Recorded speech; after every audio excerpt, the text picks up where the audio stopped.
Fala pessoal, me chamo Caio Monteiro e aqui nesse vídeo eu queria falar com vocês sobre alguns pontos importantes sobre uma dúvida de um inscrito, que eu acho que vai ser interessante para vocês, mas mais do que a parte técnica, eu queria falar um pouco sobre a parte a nível de gestão e de entendimento do problema, da resolução e da administração. Bom, aqui vocês sabem que a gente fala sobre tecnologias open source. Se você não me conhece, eu me chamo Caio Monteiro e nesse canal eu falo sobre tecnologias open source e como integrá-las da melhor forma no seu ambiente. E sim, eu falo rápido, mas tem gente que me assiste na velocidade 2, vai entender. Vamos ler a pergunta e a gente volta para conversar melhor. Bom, a pergunta é essa, eu estou mostrando aqui o próprio painel do YouTube para a gente poder ganhar tempo, tá? E é a dúvida do Léo. Eu tenho uma série de outras perguntas para responder, mas eu vou gravar vídeos sobre essas questões e mostrar na prática, tá? Eu separei várias perguntas de vocês e estou começando pela dúvida do Léo, que eu acho que vai ser bastante interessante no momento que a gente vive o nosso projeto. E aí, Caio Monteiro, que show os seus vídeos, parabéns pela iniciativa, são muito bons os seus vídeos, estou aprendendo bastante com eles, eu fico bastante feliz. Mais um pouquinho, ele vai falar sobre a dúvida dele. Estou aprendendo sobre o Proxmox e tenho algumas dúvidas que é natural que aconteçam. Mas como acontece com quase todo mundo que está começando em alguma coisa diferente, é surgir dúvidas, e a minha dúvida é, cara, isso é bastante normal, eu tenho dúvidas, todo mundo tem que ter dúvidas, e a melhor forma é você tirar dúvidas, praticar, ajudar o próximo. Eu acho que é isso que vale, isso que fica aí marcado na sua carreira profissional e pessoal. Bom, como acessar meu Proxmox de fora da minha rede pela web, igual faço internamente? Aí que ele conclui, mas aí você já consegue entender o que ele quis dizer. Aqui na minha rede tudo funciona normal, eu acesso normalmente pela web, mas quando eu vou para outro lugar, em uma rede diferente, eu não tenho acesso. Para quem já é administrador de redes, para quem já mantém serviços como Proxmox ou qualquer outro serviço open source, já entendeu qual é a dúvida dele. Bom, Léo, no geral, você não deveria ter acesso de forma externa no seu ambiente. É uma primeira prática aí de segurança. Só que você tem como fazer esse acesso de forma mais segura, tá? Usando VPN, que é o que primeiro se fala. Você tem uma VPN no seu ambiente local e essa VPN ele qualifica a ter uma rota de acesso ao seu Proxmox, às suas máquinas virtuais e até a sua impressora lá dentro da máquina, lá dentro do setor do financeiro. Só que uma VPN você precisa configurar da forma correta para que você tenha esse acesso. Como VPN, você tem como configurar o horário que vai ser acessado, o usuário que vai ser acessado, o certificado que ele vai usar. Só agora eu me toquei que eu tô com a camisa de futebol americano e terminando esse vídeo eu vou assistir o jogo porque eu consigo relaxar, eu gosto bastante de futebol americano, tem 10 anos que eu acompanho. Voltando aqui, senão eu saio do assunto, porque senão eu faço um canal só para falar sobre futebol americano. E aí, você consegue, com o PFSense, por exemplo, com o OpenSense, com o MikroTik, ter esse controle via VPN, onde você se conecta à VPN e, baseado nas permissões que você colocou naquela sua VPN, se você pode acessar o Proxmox, se pode chegar na máquina virtual, se pode chegar na máquina física, numa impressora, como eu falei, você consegue fazer essa sua gestão. Porém, muitas pessoas podem dizer que fica chato, que fica burocrático. Eu realmente indico que você tenha uma VPN no seu ambiente, mas configurado da forma correta, por tipos de acesso, por horas de acesso. Eu posso falar num vídeo melhor sobre isso, configurando a VPN no nosso ambiente, mas eu tenho um vídeo aqui embaixo, vou deixar na descrição, onde eu falo sobre VPN no PFSense. Mas você vai me dizer, Caio, mas alguns data centers eu tenho acesso ao Proxmox direto e eu não tenho ali uma VPN para acessar.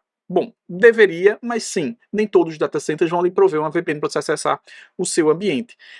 O que acontece com o Proxmox propriamente falando? O Proxmox, se vocês perceberem, ele não usa a porta padrão 443, ele usa 8006 para o PVE, 8007 para o PVS, e esse gerenciamento de portas de acesso ali da web se dá pelo PVE Proxy. O PVE Proxy é muito mais do que um redirecionador, um proxy como falando. Ele é uma primeira camada, digamos assim, tá? Onde você consegue ter um controle melhor dos acessos e você tem uma abstração ali da 80 e da 443. Bom, o Proxmox é muito eficiente em fazer isso com relação à abstração. Se vocês perceberem bem, as interfaces de rede do Proxmox, elas não são na nomenclatura da placa de rede em si.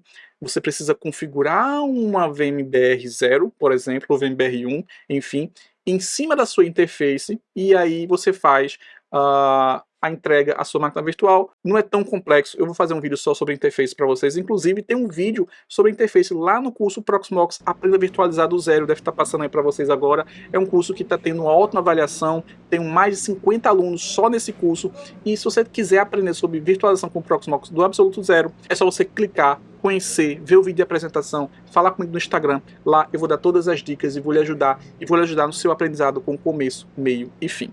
Bom, mas voltando aqui falando sobre abstração, o Proxmox é bastante eficiente com relação a essa abstração. E aí o que é que acontece? Quando você coloca o Proxmox direto na internet, claro, ele vai ter uma primeira abstração aí que nem todo mundo vai saber que a porta de acesso do Proxmox é 8006, tá? Então você já tira uma camada de pessoas ali que podem lhe causar algum mal, mas é uma camada de pessoas que não causariam mal nem para uma abelha, sabe? Mas, claro, você não pode dar sorte ao azar ou azar à sorte. Bom, eu não sei bem. E aí o que é que acontece? Existe um serviço chamado Fail2ban ou Fail2ban, como prefira. O que é que ele faz? Ele cria também uma abstração e ele cria um controle de entrada baseado nas configurações que você coloca. É muito comum que você tenha tentativas de acesso no seu ambiente se ele está liberado na internet. Então, a todo momento, sistemas de quebra de acesso, de quebra de senha, vão estar ali tentando quebrar o acesso do seu usuário root que você colocou no 33456, né? Bom, eu avisei para não colocar.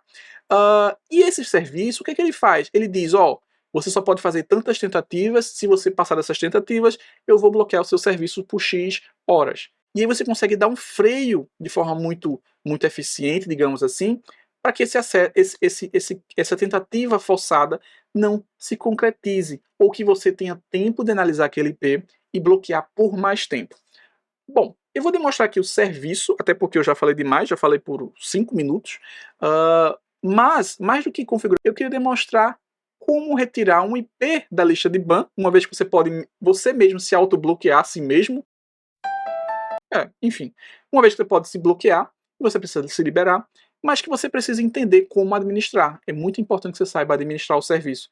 E aqui, para quem conhece o Fail2ban, talvez vocês não tenham entendido o que é exatamente que ele faz. Que ele não faz nada, ele apenas redireciona um serviço para o iptables, por exemplo. Ele apenas melhorou, deixou de forma mais inteligente e intuitiva. Intuitiva não, deixou de forma mais funcional. Bom, vamos lá. Eu tenho aqui o nosso Proxmox, tá? Minhas máquinas virtuais, pfSense, AD, ADM, File Server e o meu template aqui. O que é que eu vou fazer? Eu vou instalar o Fail2ban.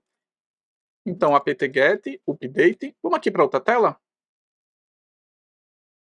Vai ficar melhor para vocês aqui nessa tela. Eu vou dar o apt-get, install, e na verdade nem se usa mais apt-get, tá? O apt ele já funciona, mas aí é mania minha, eu pretendo falar mais sobre comandos open source, comandos de administração Linux para vocês. apt-get install, fail2ban. Deixa ele terminar ali o apt, porque senão o serviço vai estar ocupado. Ele vai pedir para instalar e perceba que Python está em tudo. Meu Deus do céu. Fiz a devida instalação. Para algumas pessoas que acabam utilizando tutoriais ou até os vídeos do YouTube, como o meu, por exemplo, gente, deem preferência inicialmente à própria documentação oficial do Proxmox. Ela é bastante completa, ela lhe ajuda muito.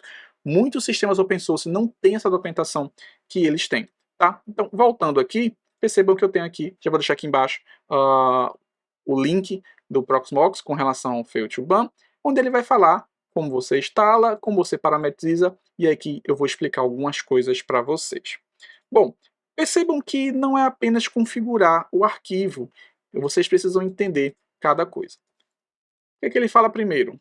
Vamos criar esse arquivo aqui, porque esse arquivo é o que vai me permitir gerenciar os bloqueios. Então eu vou usar um touch e vou aqui criar esse arquivo. Em seguida vou dar um VI e vou acessar esse arquivo. O que é que ele pede para eu colocar nesse arquivo? Aquela parametrização. Inicialmente, eu vou colocar apenas a do Proxmox. Por quê? Porque se eu colocar aqui a do SSH agora, para o nosso teste didático aqui, que eu vou simular um bloqueio, eu vou perder acesso ao SSH. Então, eu vou colocar o serviço do Proxmox. Como é que eu defino que o Proxmox é um serviço no Fail2ban? Eu declarei ele aqui, ó, dentro desses cochetes, talvez? Me esqueci. Dentro aqui do cochete, o nome Proxmox, que é o serviço do Proxmox. E aí eu digo que ele está ativo com enable, né, verdadeiro, e digo quais são as portas HTTP, HTTPS, 8006, e como aqui eu tenho um PBS, 8007, tá? O filter vai ser Proxmox, o arquivo de log vai ser varlog-daemon.log, as tentativas, tá? Vão ser 3 tentativas. Tá? Então, são 3 tentativas com senha incorreta que ele vai lhe bloquear. Por quanto tempo? Por 1 hora. Caio, como é que eu aumento isso aqui? Bom, você pode aumentar isso aqui, muito bem, colocando 7 horas. Aqui está como observação, tá? Essa linha não faz nada. É apenas porque eu gosto de trabalhar com documentação, com comentário. Bom, aqui eu vou colocar por 7 horas. Quanto tempo? Se aqui 1 hora é 3.600, está em milissegundo. Mentira, eu estou vendo aqui a colinha, tá, gente? 604, 800. Então, eu tenho aqui 7 horas de bloqueio. Bom, 2 pontos W, que, afinal, eu estou no VI, e aí ele criou esse arquivo. O que é que ele fala depois? Depois que você fez isso, eu preciso que você crie outro arquivo, que é o arquivo onde vai ter a definição ali para o filtro, para ele poder capturar tudo certinho. Então, crie esse arquivo, novamente. Aqui eu vou criar já direto no VI, porque já que o arquivo não existe, ele já vai criar e vai me permitir acesso. Eu vou copiar essas definições aqui. Tá? Inicialmente eu não vou falar sobre esse ignore regex aqui, eu vou falar em outro vídeo especificamente, porque eu acho bastante interessante que vocês entendam isso aqui, mas vai fugir um pouco do tema principal, mas por enquanto só copiem esse arquivo e coloquem essa informação aqui. 2 pontos WQ no VI, e depois o que é que eu vou ter que fazer? Eu vou restartar o serviço. Então systemctl, afinal mudou, eu sou do tempo que não tinha o systemctl, restart fail to ban. Perfeito. Feito isso, voltar para cá. Eu vou logar aqui, e eu vou tentar acessar, colocar aqui a senha errada. Primeira tentativa. Segunda tentativa. Terceira tentativa. E aí, na próxima tentativa, o que é que acontece? Bloqueado. Então, eu perdi o acesso ao meu ambiente. Então, perceba que eu vou dar um fail to ban, client, status. O que é que eu quero saber? Proxmox, apenas aquela parametrização do Proxmox. Lembra que eu defini ela aqui, Proxmox? Eu quero saber apenas essa parametrização aqui, porque esse serviço é disso daqui. Se eu tiver um SSH, vai ser SSHD, e os serviços do SSHD por serviço, tá, pessoal? Bom, voltou aqui, Enter. O que é que ele me diz aqui? Você teve um acesso falho, no total de 8, ou seja, eu tentei 8 vezes, tá? E no log informa o bloqueio. E aqui eu tenho um IP bloqueado, no total de um IP bloqueado, aqui fala a minha lista de IP. Então eu estou bloqueado. Então se eu voltar aqui, eu não consigo de jeito maneira, partindo desse IP 192.168.1.801, que é a minha máquina aqui do meu MacBook, fazer o acesso no meu ambiente. E isso é similar, na verdade, ao mesmo acesso que alguém de forma indevida está tentando, ou algum software de tentativa de bloqueio está tentando. Bom, mas como eu libero? Como é que eu gerencio? Lembra que eu falei que o fail to ban ele faz uma interface, uma camada a mais ali do iptables? Se eu vim aqui digitar iptables -L, o que ele vai me trazer aqui? Bom, ele vai me trazer que eu tenho um input aqui do fail to ban, aqui fail to b -proxmox tcp, e aqui tem multiportas, dport, http, https 8006, e aqui embaixo eu tenho o chain fail to ban, e eu tenho um reject. Eu tenho aqui um bloqueio, uma rejeição. uma regra de rejeição no meu ambiente. Então, o que é que ele faz? Ele gerencia o iptables para o iptables fazer o seu papel. Seria algo como eu analisar o log. Deixa eu vir para cá. Seria algo como eu analisar o log e pegar os IPs e jogar numa regra de bloqueio manual. Ele já faz isso automaticamente. Ele documenta as tentativas, baseado nas tentativas, ele já joga no iptables, tá? Como é que eu removo? É via iptables? Também poderia, mas eu preciso, aí que é melhor que eu faça via o fail to ban. Como é que eu faço isso? Bom, aqui, o que é que a gente vai fazer? Existe um simples comando com uma sequência lógica que eu vou explicar para vocês. Mais do que mostrar, eu gosto de explicar. Então eu tenho aqui o fail to ban client set. Setar o quê? Aonde? Né? O que é que eu quero setar? Aonde? O que é que eu quero fazer? Ó, seta no Proxmox, que é aquele serviço lá que eu criei, um removedor, como é que eu posso dizer? Remove do meu Proxmox um IP específico, ou seja, set proxmox unban IP. Ou seja, unban é de desbanir e ban de banir, né? Aquele ban. Bom, unban IP. Tá, qual IP? Ah, 92.168.168.101. Acabei de desbanir esse IP, ele mostrou ali o número 1 dizendo que foi removido um IP da lista. Quando eu venho aqui iptables-L, eu já não tenho nenhum reject. Quando eu volto aqui, meu acesso foi restabelecido.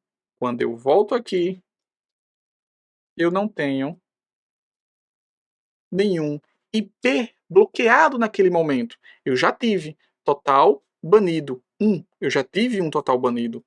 Tá? No momento, eu não tenho nenhum. Então, por isso que é importante você entender a motivação do programa, do software, do script para o seu ambiente. Eu espero que vocês tenham gostado, ficou um vídeo bastante longo, mas é que eu gosto realmente de explicar.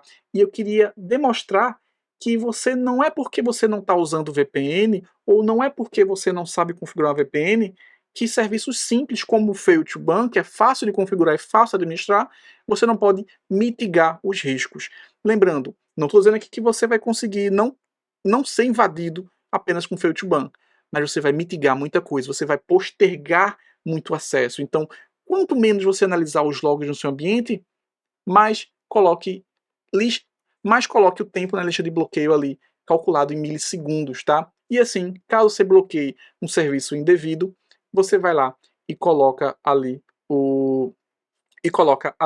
a liberação daquele IP da sua rede. Fazendo isso, inclusive, você pode agora liberar o SSH no Fail to Ban. O que você pode fazer?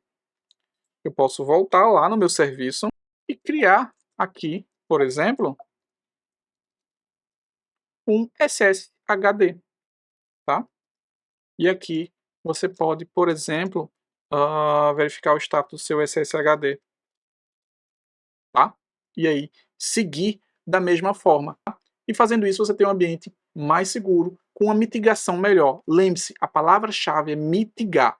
Bom, eu espero que vocês tenham gostado desse vídeo de hoje. Eu pretendo colocar esse vídeo lá no curso do Proxmox, porque é uma forma mais planejada de os alunos estudarem, tá? Acho que ficou bacana esse vídeo. Então, deixe aqui nos comentários o que vocês acharam. Curta, comente, compartilhe e envie para o seu amigo que tem um Proxmox liberado na internet, sem VPN e sem Fail to Ban, para que ele, além de configurar o Fail to Ban, ele entenda como configurar, como gerenciar. E eu espero que sua dúvida, Léo, tenha sido respondida da melhor forma possível, e as próximas dúvidas eu pretendo responder ao longo da semana. Tá um pouco complicado para mim, eu tô com meu filho pequeno, tá demandando muito, mas eu espero que vocês entendam. Lá no grupo do Telegram, eu tenho aqui um grupo de membros do canal onde a gente interage. Na verdade, o pessoal mais interage do que eu nesse momento, mas eu pretendo em breve voltar ao normal, tá, pessoal? Então, por enquanto é isso, espero que vocês tenham gostado. Tchau, tchau.